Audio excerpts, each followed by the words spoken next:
Pada malam hari ini, Yang Mulia Sayadaw akan melanjutkan membahas tentang 5 hal yang penting untuk mempraktekkan meditasi, yaitu cukup sehat untuk praktek, kemudian tidak berpura-pura, jujur, dan tidak menipu. Ini adalah sifat-sifat penting yang harus dimiliki oleh seorang yogi. Para yogi haruslah memiliki kesehatan yang baik. Pada zaman Buddha, para biku dan bikuni, mereka harus praktek meditasi dengan pergi ke hutan. Pada saat itu tidak ada pusat meditasi.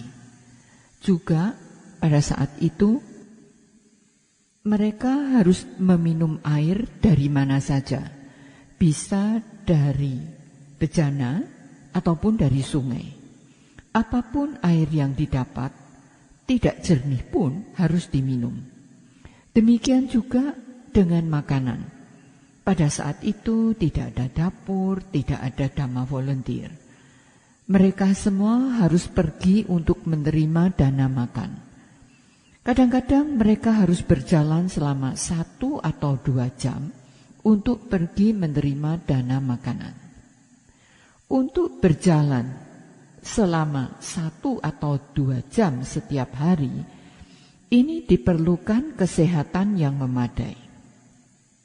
Untuk makanan, kadang-kadang umat juga sangat sibuk, sehingga mereka tidak bisa merawat dengan sepenuhnya. Kadang-kadang juga tidak bisa mendapatkan nutrisi yang cukup. Apapun makanan yang didapat, itulah yang harus dimakan. Jika Anda tidak memiliki kesehatan yang baik, maka tidak mungkin bagi Anda untuk mempraktekkan meditasi. Sekali lagi, pada saat itu tidak ada dapur untuk mempersiapkan makanan, tidak ada vitamin A, B, atau C, tidak ada air yang jernih, tidak ada listrik. Air apapun yang didapat, itulah yang harus diminum. Jika Anda tidak memiliki kesehatan yang baik, Anda akan bisa mengalami sakit perut. Kadang-kadang pergi menerima dana makan pun tidak bisa mendapatkan makanan yang cukup. Juga belum tentu mendapatkan makanan yang bergizi. Kalau Anda tidak cukup sehat, dengan makanan seperti itu akan cukup menyulitkan. Tetapi jika Anda memiliki kesehatan yang baik, Anda akan baik-baik saja. Salah satu Sayadaw-ji di Myanmar yang wafat ketika beliau berusia 97 tahun menceritakan, pada satu hari beliau memberikan owada ke Mahagandayon Sangga. Saat itu Sayadaw-ji menceritakan, ketika beliau berusia sekitar 20 tahunan, Myanmar dijajah oleh Britania Raya.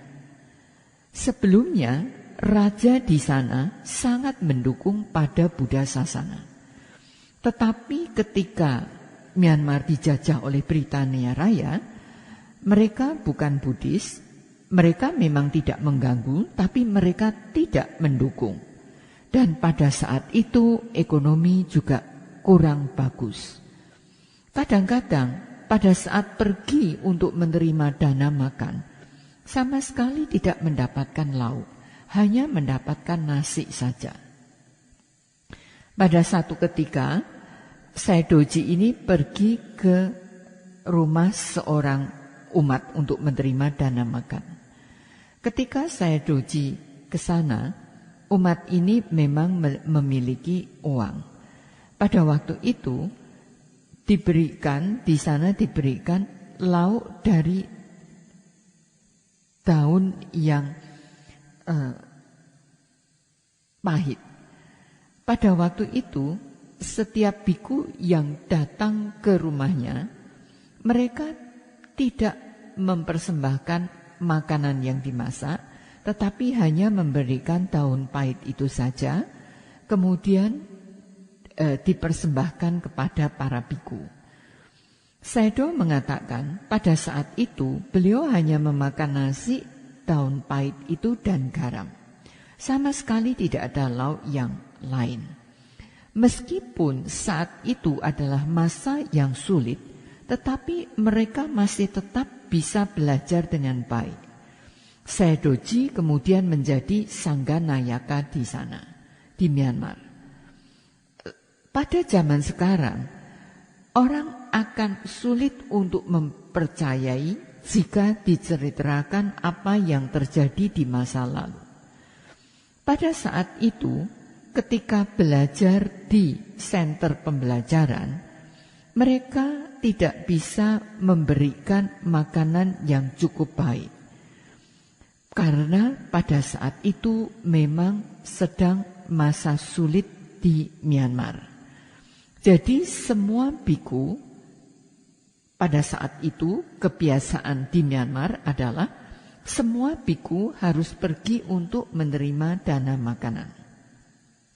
Kadang-kadang satu keluarga ini harus mendukung 10, 20, 30 atau bahkan 100 biku. Dan mereka harus mempersembahkan makanan ini di setiap hari. Ini memang cukup sulit untuk bisa selalu menyiapkan makanan yang baik. Biasanya para biku hanya mendapatkan lauk sayur mayur saja. Pada saat masih cukup muda, dengan kesehatan yang baik, makanan yang seperti itu baik-baik saja, tidak menimbulkan persoalan. Para biku masih tetap bisa belajar selama berjam-jam. Karena itu kesehatan yang baik sangat diperlukan. Karena kadang-kadang pada waktu praktek bisa di bawah cuaca yang panas, harus berjalan 1 atau 2 jam tanpa menggunakan alas kaki, tanpa payung. Kadang-kadang bisa hujan lebat. Jika tidak dalam keadaan sehat, berjalan di bawah curah hujan sepanjang pagi bisa mengakibatkan jatuh sakit. Jadi sekali lagi, karena ketiadaan dapur, semua harus pergi menerima dana makan. Tidak peduli apakah hujan ataupun panas terik, ataupun cuaca sedang buruk, harus tetap pergi menerima dana makan. Ketika keadaan atau kondisi badan sehat, makanan apapun pasti bisa dicerna. Mereka masih tetap bisa mempraktekkan meditasi. Jadi sebagai yogi haruslah memiliki kesehatan yang baik. Kadang-kadang ada juga yang pilih-pilih. Ini karena dikuasai oleh loba. Kemudian cuaca juga tidak selalu menyenangkan. Kadang-kadang sangat panas, kadang-kadang ada curah hujan lebat. Makanannya pun kadang-kadang baik, kadang-kadang tidak mencukupi. Kalau memang mau praktek, itu tidak menjadi persoalan. Sekarang banyak pusat meditasi. Dan mereka sangat merawat pada para yoginya.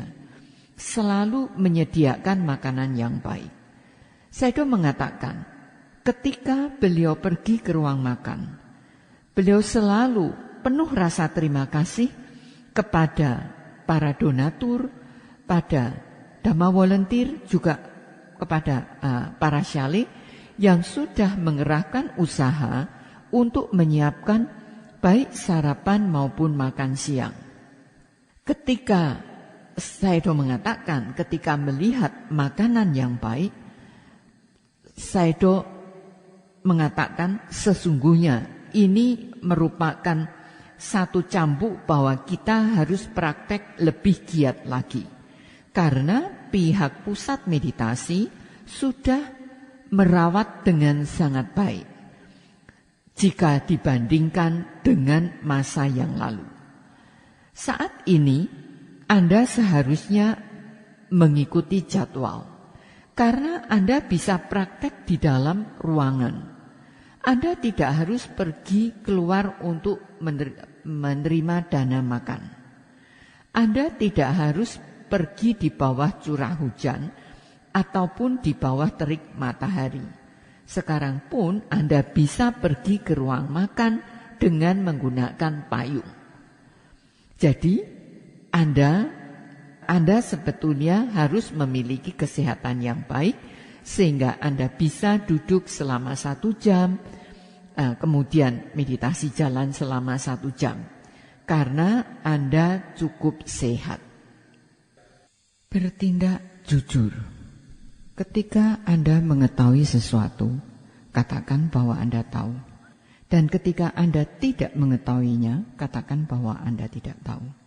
Ketika Anda mempunyainya, katakan Anda mempunyainya. Jika Anda tidak mempunyainya, katakan tidak. Kalau Anda merasakan ada kemajuan, katakan Anda merasakan kemajuan. Kalau Anda merasakan tidak ada kemajuan, katakan tidak ada. Ketika Anda merasa jemu, katakan bahwa Anda merasa jemu. Ketika Anda tidak dikuasai oleh rasa jemu, katakan Anda tidak dikuasai oleh rasa jemu. Anda harus bersikap jujur, terbuka, dan mudah diajak bicara. Sehingga guru meditasi akan mudah untuk memberikan instruksi meditasi. Kadang-kadang ada yogi yang tidak mengalami kemajuan, tetapi tidak mau mengatakannya. Sehingga guru sulit untuk memberikan instruksi meditasi. Kadang-kadang mungkin yogi itu sedang gelisah atau sedih karena dikuasai oleh banyak kilesa. Tapi yogi itu tidak mau mengatakannya. Jika Anda tidak jujur, maka akan sulit untuk diajar. Anda akan mengalami kesulitan untuk melihat dhamma. Oleh karena itu, sangatlah penting bagi seorang yogi untuk selalu bersikap jujur. Kadang-kadang ada mereka yang mempraktekkan meditasi dan mereka terlalu percaya diri, yang di dalam bahasa Pali disebut dengan adimana. Ketika konsentrasi Anda cukup bagus, Anda tidak akan melihat kekotoran-kekotoran batin atau kilesa. Kemudian Anda merasa bahwa praktek Anda telah selesai. Praktek dhamma Anda telah selesai. Walaupun sesungguhnya meditasi Anda belumlah cukup. Anda hanya memiliki konsentrasi yang baik saja. Anda bisa duduk dengan baik dan pada saat itu tidak ada kilesa. Tetapi Anda merasa bahwa praktek Anda sudah selesai. Kalau Anda tidak mengerti, itu sah-sah saja. Tetapi Anda haruslah jujur. Anda jangan terlalu percaya diri. Kalau Anda terlalu percaya diri, menurut Vinaya, memang ini bukan parajika terhadap apa yang Anda katakan. Tetapi untuk praktek meditasi Anda tidak akan pernah bisa maju. Karena Anda berpikir bahwa meditasi Anda sudah selesai. Jadi di sini Anda tidak bisa mengalami kemajuan dalam meditasi Anda. Tetapi dari sudut pandang Vinaya, walaupun Anda mengatakan praktek Anda sudah selesai, ini bukanlah parajika. Seorang yogi haruslah memiliki kejujuran dan haruslah terbuka. Jika Anda memiliki sifat seperti itu, maka praktek meditasi Anda ini bisa mendapatkan kemajuan. Ini merupakan sifat yang penting untuk dimiliki oleh yogi. Yogi memang kadang-kadang ada yang tidak jujur, tidak mau mengatakan apa adanya, menyembunyikan sesuatu, kemudian tetap menyimpannya di dalam pikiran, di dalam batin. Di dalam meditasi, jika Anda tidak mengetahui sesuatu, Anda harus menanyakannya. Dan ketika guru mengatakan meditasi Anda belum mengalami kemajuan, Anda harus bisa menerimanya. Ketika guru mengatakan meditasi Anda mengalami kemajuan, Anda janganlah terlalu berlebihan dalam bergembira.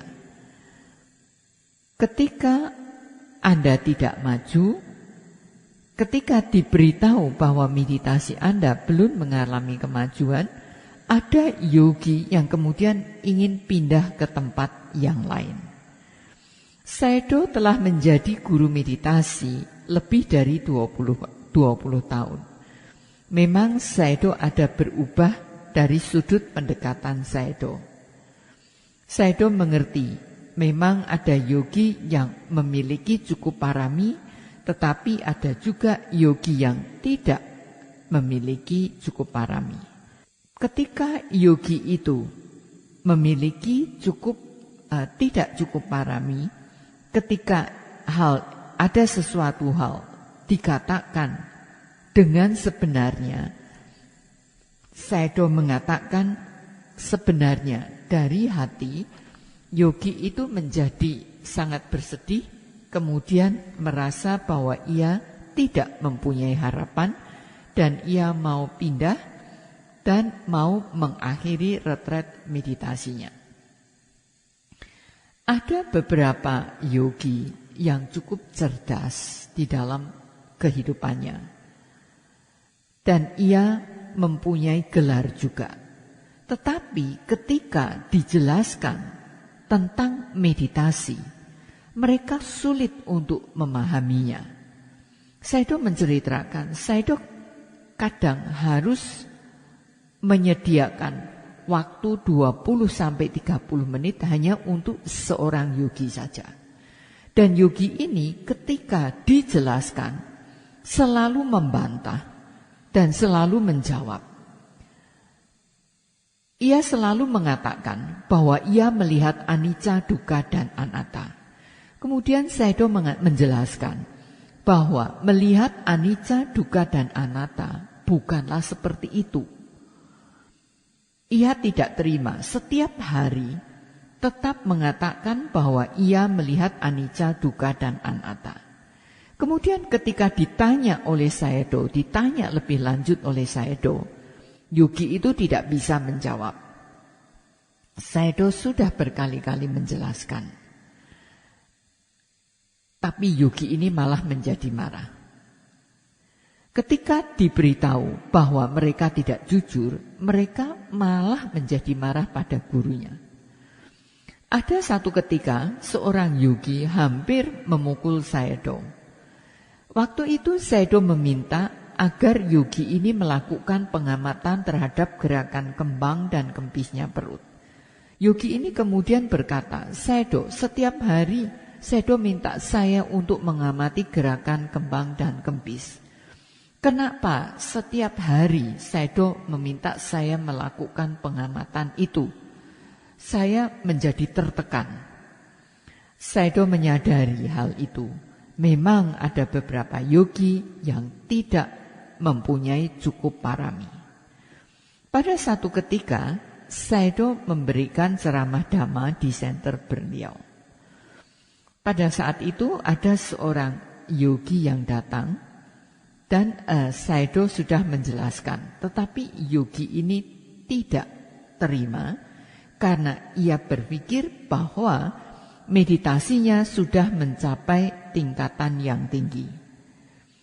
Di center Sayadaw ada banyak yogi dari luar negeri, ada dari Vietnam, dari Thai, juga ada yang dari Myanmar. Ada yang berbicara bahasa Inggris. Sehingga Sayadaw memberikan ceramah itu sesuai dengan kelompok yogi masing-masing. Pada waktu itu, Sayadaw sedang memberikan ceramah untuk yogi dari kelompok Thai. Waktu itu ada yogi yang yang tidak bisa menerima penjelasan Sayadaw itu ikut datang mendengarkan. Sebelum Sayadaw memberikan ceramah, Sayadaw itu selalu mengatakan kepada penerjemahnya, Sayadaw akan membahas tentang topik bahasan apa. Jadi, apa yang mau dibicarakan itu sudah diberitahukan terlebih dahulu. Nah, yogi yang selalu membantah Sayadaw tadi, keesokan harinya memberikan surat mengungkapkan kemarahannya sepanjang 2 atau 3 lembar. Ia mengatakan bagaimana Sayadaw bisa menilai prakteknya. Sayadaw mengatakan bahwa sebetulnya ceramah Sayadaw itu adalah diberikan secara umum untuk semua yogi. Kadang-kadang memang ada yogi yang mana atau kesombongannya sangat tinggi. Ia menjadi tidak jujur dan terlalu percaya diri. Kemudian juga sering berpura-pura. Yogi yang seperti ini akan sulit untuk mencapai kemajuan dalam meditasinya. Tidak jujur, kemudian berpura-pura. Ini adalah sangat menyulitkan untuk mencapai kemajuan dalam meditasi. Jadi di dalam meditasi, kejujuran ini sangatlah penting. Ketika Anda mempraktekkan meditasi, Anda bisa memeriksa apakah Anda memiliki cukup konsentrasi dan perhatian murni. Anda bisa mengamatinya sendiri. Apakah Anda memiliki cukup konsentrasi dan perhatian murni atau tidak? Ketika Anda memilikinya, Anda mengetahuinya. Ketika Anda tidak memilikinya, Anda juga mengetahuinya. Anda harus jujur di dalam melakukan pemeriksaan terhadap kemampuan Anda sendiri. Kalau Anda jujur, maka akan sangat mudah bagi Anda untuk maju dalam meditasi Anda. Tetapi kalau tidak, akan sulit. Jika Anda maju, Anda harus mengetahui bahwa Anda memang mengalami kemajuan. Ketika Anda belum mencapai kemajuan, Anda juga harus mengetahui bahwa Anda belum mencapai kemajuan. Ketika Anda memiliki, Anda tahu. Tidak memiliki, Anda tahu. Kalau Anda tidak mau jujur, akan menyulitkan Anda. Jika Anda jujur, Anda bisa menilai diri Anda sendiri. Anda bisa menilai praktek dan kemajuan Anda. Tetapi ketika Anda dikuasai oleh mana atau kesombongan, Anda kemudian bersikap tidak jujur. Ketika Anda menerima penjelasan dari guru, kemudian Anda membuat definisi yang berbeda. Sayadaw waktu itu harus menjelaskan banyak tentang Sotapanna dan Sakadagami. Kemudian keesokan harinya, sesungguhnya pada waktu itu Sayadaw hanya mengatakan bahwa meditasi yogi itu mengalami kemajuan. Tetapi pada keesokan harinya, yogi ini mengatakan bahwa Sayadaw menyatakan dia sudah mencapai tataran Sotapanna. Di banyak negara, Sayadaw selalu berbicara melalui penerjemah.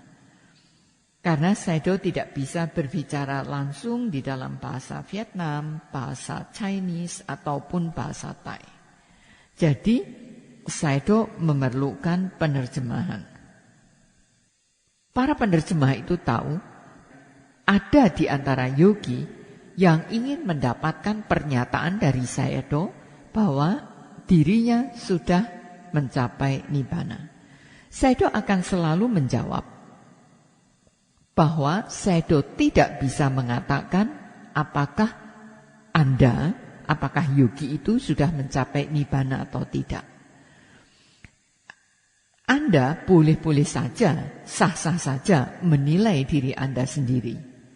Sayadaw menyarankan pada yogi itu agar membaca buku Mahas yang ditulis oleh Mahasi Sayadawji, kemudian membandingkan prakteknya dengan ajaran Buddha. Di center Sayadaw ada yogi yang mau mendapatkan pernyataan bahwa mereka itu sudah mencapai nibbana. Sayadaw mengatakan, jika Anda mempercayai Anda sudah mencapai nibbana, silakan. Anda silakan memeriksa ke dalam diri Anda sendiri. Sayadaw tidak bisa membuat pernyataan karena Sayadaw bukan seorang Buddha. Sayadaw hanyalah seorang guru meditasi, murid Buddha. Sayadaw hanya bisa mengatakan bahwa meditasi Anda mengalami kemajuan, meditasi Anda jelas. Sayadaw tidak pernah membuat pernyataan bahwa yogi itu telah mencapai tataran Sotapanna ataupun Sakadagami. Sayadaw harus berbicara seperti itu. Sayadaw mengatakan, banyak yogi yang sering ingin Sayadaw membuat pernyataan bahwa mereka sudah mencapai tataran Sotapatti ataupun Sakadagami. Sayadaw mengatakan bahwa Sayadaw tidak bisa mengatakan yogi itu yang harus mengamati pada dirinya sendiri apakah benar dia sudah mencapai tataran itu atau tidak. Kalau Anda maju, Anda mengetahuinya. Anda tidak mengalami kemajuan, Anda juga harus mengetahuinya. Anda maju ataupun tidak, itu Anda harus jujur terhadap penilaian Anda sendiri. Pada hari ini, Sayadaw telah menyelesaikan membahas tentang 5 faktor penting yang harus dimiliki oleh seorang yogi, yaitu sada, wirya, panya, kesehatan yang baik, dan kejujuran. Jika Anda memiliki 5 faktor ini, Anda janganlah cemas. Meditasi Anda pasti akan mengalami kemajuan. Anda pasti akan bisa mencapai tujuan akhir, melihat Dhamma, mencapai Nibbana. Sayadaw mengakhiri ceramah beliau pada malam hari ini sampai di sini. Sadu, sadu, sadu.